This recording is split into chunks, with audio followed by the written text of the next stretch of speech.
Pozivam vas na dan otvorenih vrata DVD-a Vrhovac. Ured za udruge Vlade Republike Hrvatske već tradicionalno organizira Dane otvorenih vrata udruga koji će se ove godine održati od 24. do 26. svibnja. Dobro nam došli. Klikaj. Kreiraj. Pomogni!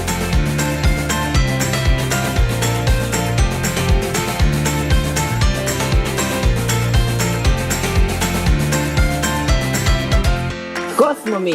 Kreativa za kulturu. A odakle dolazimo? Ko ne zna, Đakovo. A što mi to radimo? Mi glumimo.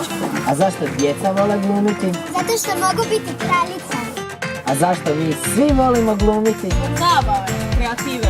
I igre!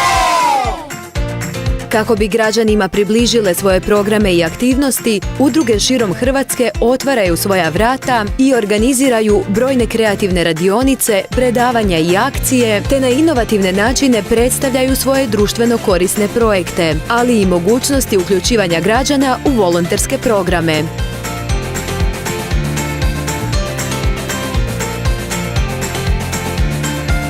Aktivnosti udruga u sklopu Dana otvorenih vrata udruga pretražive su putem mobilne aplikacije Udruge Info prema mjestu i vremenu njihovog održavanja, odnosno informacijama koje su sadržane u registru udruga. Dani otvorenih vrata udruga i ove godine održavaju se u sinergiji s manifestacijom Hrvatska volontira.